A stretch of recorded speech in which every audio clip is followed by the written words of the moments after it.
Hey up everybody, welcome to the Audio Cycling YouTube channel where today I'm going to be talking to you about the Grand Prix de Wallonie. So this is round 19 of the Velogames Superclasico competition, and although it's only a category 3 race, it's still important if you're one of those people who's towards the higher end of the leaderboard, that you just have to keep on making a team every single time to keep up with the rest of the competition. So when you look at all the riders that we have, there's generally not a plethora of high quality kind of, the Van der Poels, the Wout van Aerts of the world.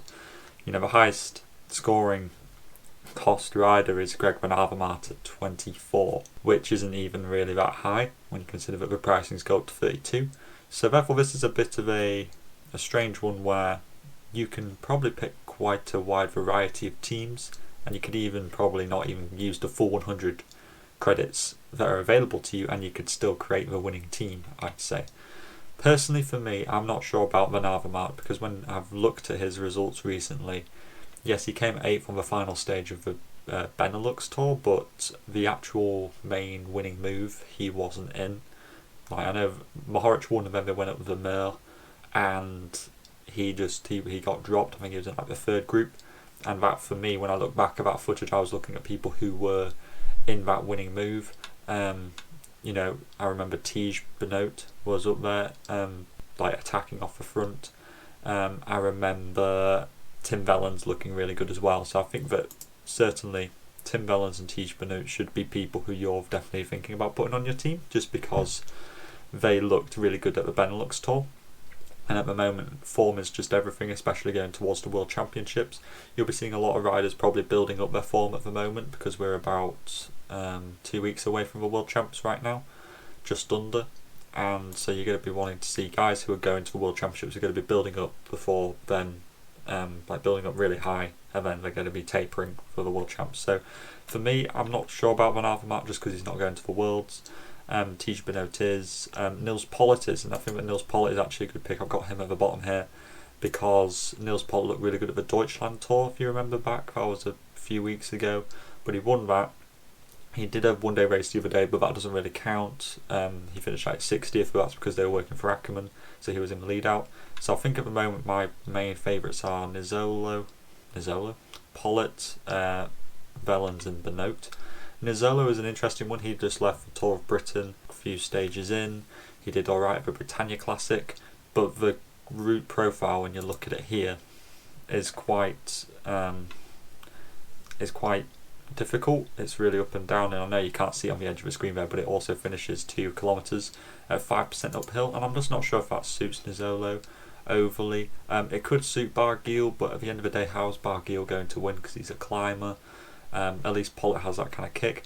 Sepp Van Mark isn't actually confirmed yet because Israel haven't confirmed their lineup, so take that with a pinch of salt what I'm about to say, but I think that Sepp Van Mark could definitely win this race. It's the kind of race where he'd definitely do well in. Of course, he crashed out of the Vuelta, he got crashed into out of the Vuelta, if you know what I mean. And then there's got these lots of riders. Buchmann I'm not a massive fan of, just because he's a climber, and I think they'll be working for Pollitt or Ida Schelling perhaps. Jelle van den Dert I'm not expecting much of. Ben Hermans looked good at the European Champs the other day, so whether they might go for Ben Hermans over Sepp Van Mark, I'm not overly too sure.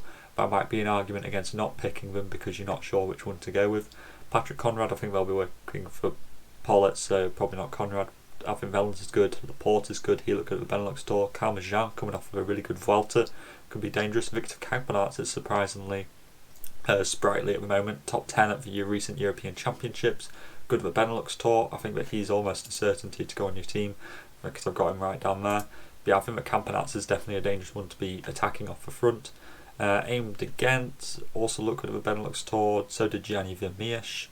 Other than that, you got a lot of these Alpecin guys who are looking quite strong. Zandvoort Maurice looked good at the recent Tour of Britain.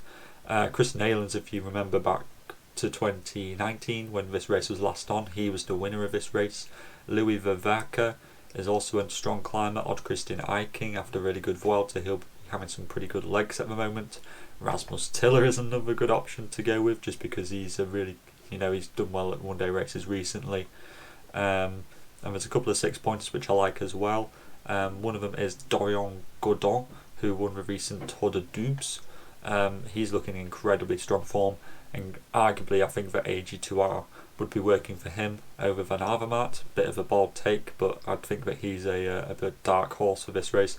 Andreas Krohn, I think a lot of people have heard of for 6 points. That's really cheap, but you know, you're not really having to use the 6 pointers to kind of compensate for using more expensive riders in this race. So you don't actually have to use these guys, but I think that overall they're actually quite strong enough to do well in their own right.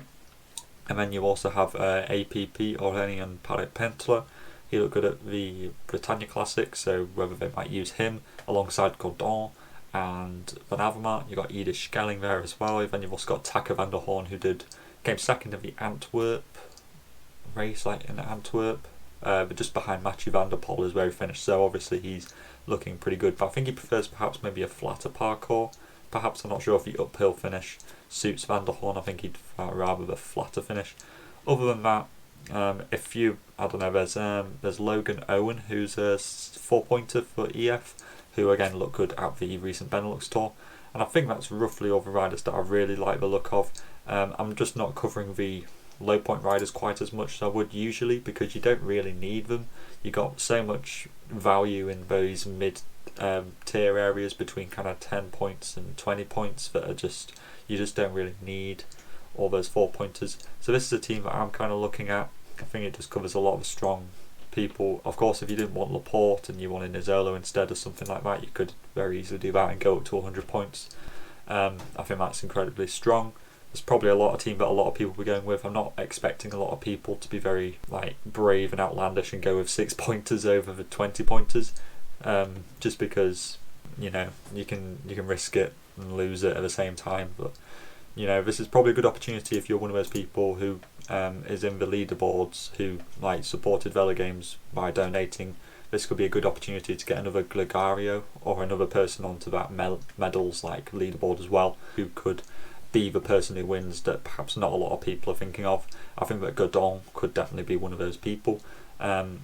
Maybe Odd Christian Eiking, maybe Andreas Krohn, those kind of guys who perhaps people might miss from lower down. Of course, like I said, Sepp Mark isn't fully released yet that he's taking part, so if he isn't taking part, then just pick Pollitt or Nizzolo or Tige Benoit instead, is what I'd recommend.